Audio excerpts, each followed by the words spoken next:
виски, еще доктор Циммерман сказал мне: ты не спасешься, доктор Циммерман сказал. Налей еще, ай-яй-яй, давай выпьем еще за усиление болезни, продолжение синдрома.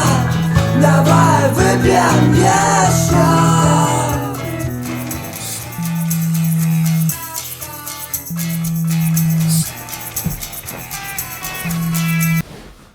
Алло. Здравствуйте, меня зовут Илона, кадровое агентство «Левиафан». Это Сергей? Здравствуйте. Он самый? Вам удобно говорить? Да, очень. Скажите, вы еще ищете работу? Да, Илона, ищу. Скажите, вам может быть интересна вакансия кредитного специалиста с окладом 22 900 рублей в месяц? Гибкий график, оплачиваемый отпуск, возможность стремительного карьерного роста, корпоративы в ресторанах, молодой дружный коллектив, бонусы от компании. Послушайте, Илона, у меня ведь в резюме ясно сказано, что ищу работу копирайтера либо сценариста, а вы мне предлагаете вакансию кредитного специалиста? Именно так. Белая зарплата, соцпакет. Дайте-ка подумать. Сидеть на краю потребительского рая в магазине электротехники среди цветущих Xbox'ов. Навяливать людям новые долги, если старые недостаточно велики. Приносить порно на флешке и в час пик включать его во все мониторы гипермаркета.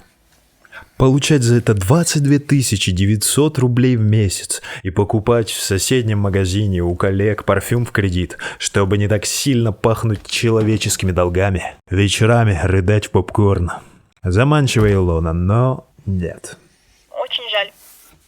Но знаете, кажется, у меня для вас есть встречное предложение. Илона, будьте моей домработницей. Гибкий график, белая зарплата. Всякие... Всего доброго. Не-не-не-не-не, не вешайте трубку. Соцпакет! Соцпакет!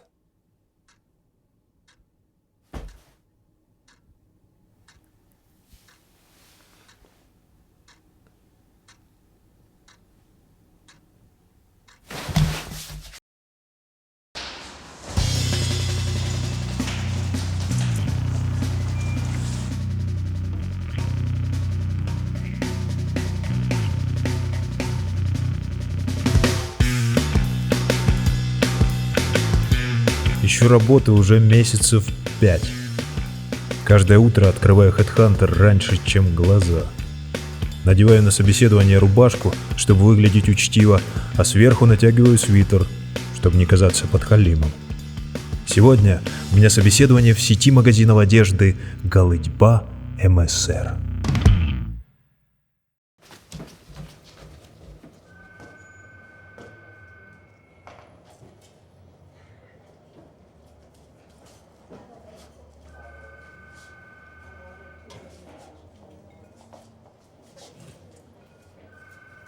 Вы на интервью? На собеседование. А на какую вакансию? Копирайтер. Так. Заполните. Скажите, а ваша компания правда называется «Голытьба МСР»? Ну, вообще на магазинах написано «Европейский сток», но официально, юридически «Голытьба МСР». Просто наш гендиректор очень юморной человек. Вот оно что. Это мне нравится.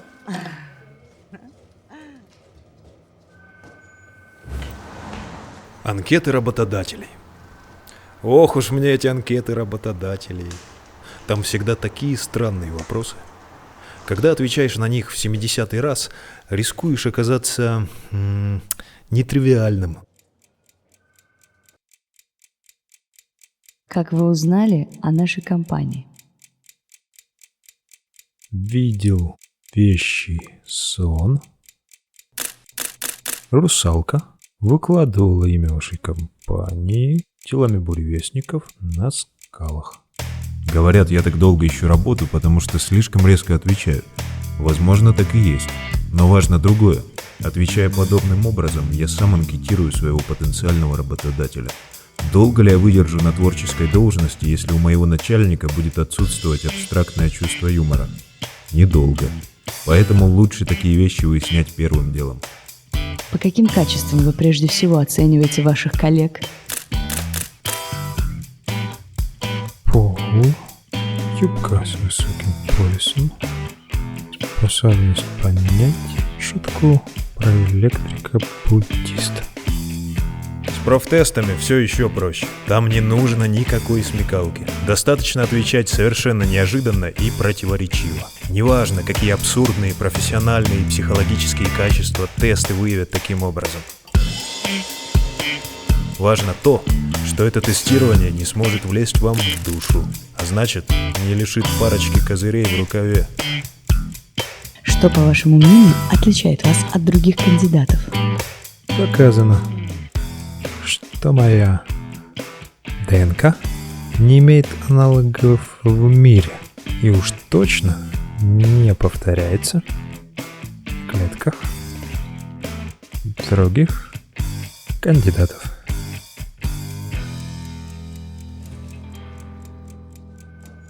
Готово?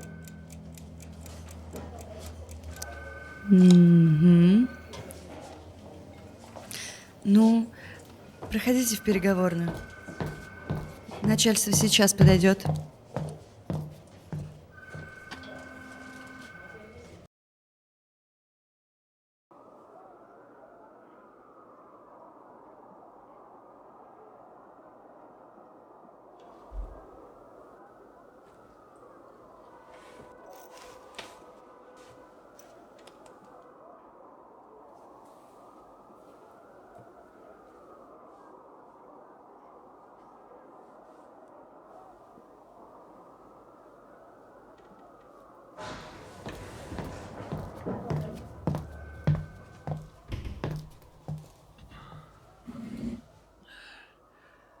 Добрый день.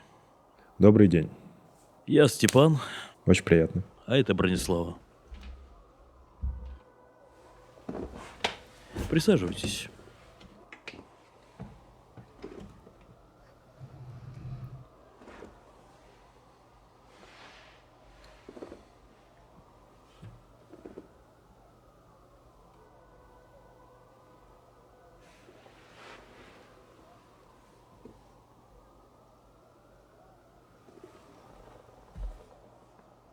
Вы у нас копирайтер.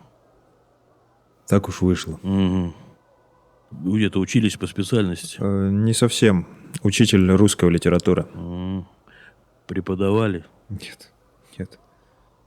Сергей, у меня есть несколько вопросов по вашей анкете. В общем-то, я уже понял, что работа в голубе МСР мне не светит. Но если уж надел свитер на рубашку, то нужно играть до конца. Я здесь, чтобы ответить на них. На вопрос, как вы узнали о нашей компании, вы ответили: видел вещий сон, русалка выкладывала имя вашей компании телами буревестников на скалах. Вы правда верите в вещи и сны?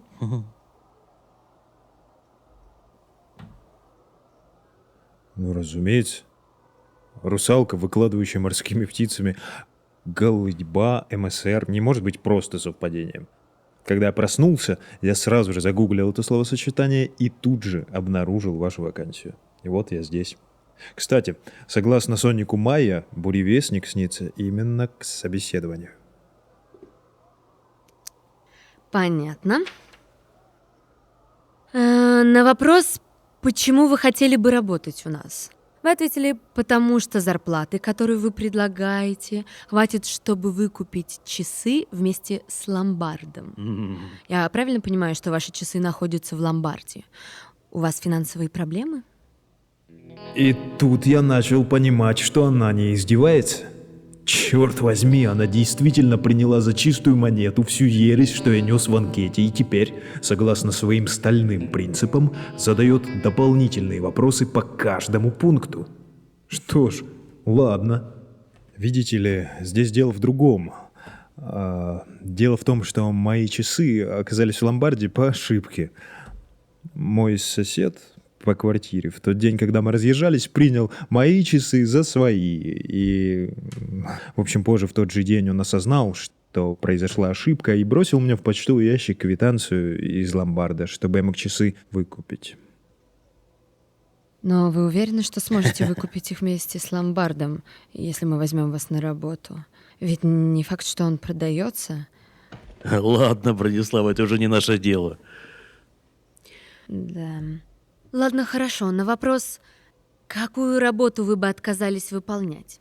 Сергей, вы ответили: я готов воровать и убивать, если это необходимо. Я готов похитить младенца из колыбели или спровоцировать государственный переворот в маленькой стране.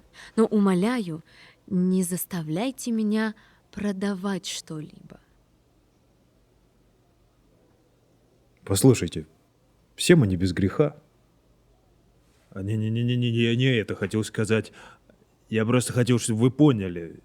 Я могу убить словом. Могу украсть словом или чего похуже. Я, как это не грустно произносить, копирайтер. Слова — это моя профессия. Поэтому я должен уметь делать ими все, что угодно. Вы понимаете, о чем я говорю? Нет, Сергей. Боюсь, что я вас не понимаю. Объяснитесь? Хорошо. Недавно заполнял сайт для компании, которая занимается вертолетными экскурсиями. На главную страницу поместил текст под названием «С нами вы улетите». Хорошо, что дальше? Дальше. Конверсия клиентов компании увеличилась за месяц на 216%. Эти люди улетели, Бронислава, и не в последнюю очередь благодаря мне. Я отправил их в полет словом. Поэтому, если вы хотите, чтобы голытьба наконец была одета, вам не нужно беспокоиться о таких мелочах, как убийство или киднеппинг.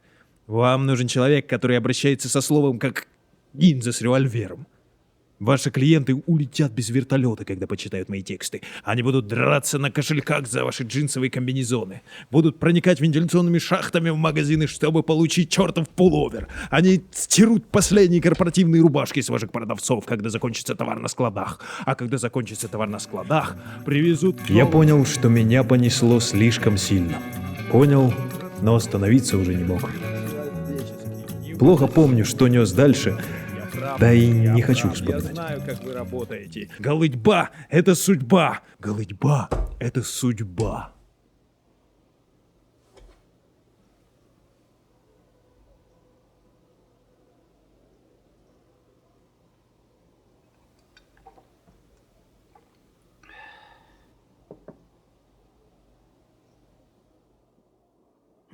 Мы вам перезвоним.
Что ж, хорошо, что до шутки про электрика-буддиста не дошли.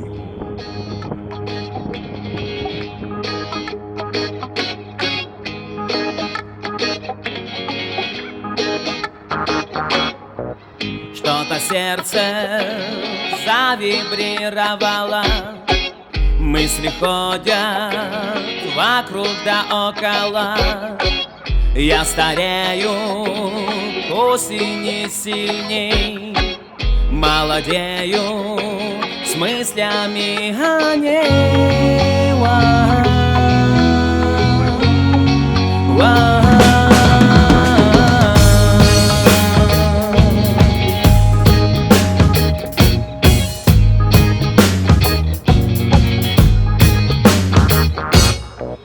Вместо воздуха опять мы получаем дым, отравляя синим, улетая с ним.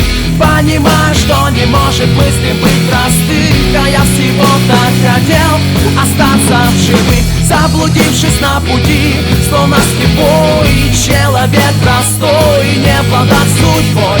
Понимаю, что не может выбор быть иным, а я всего-то хотел остаться живым.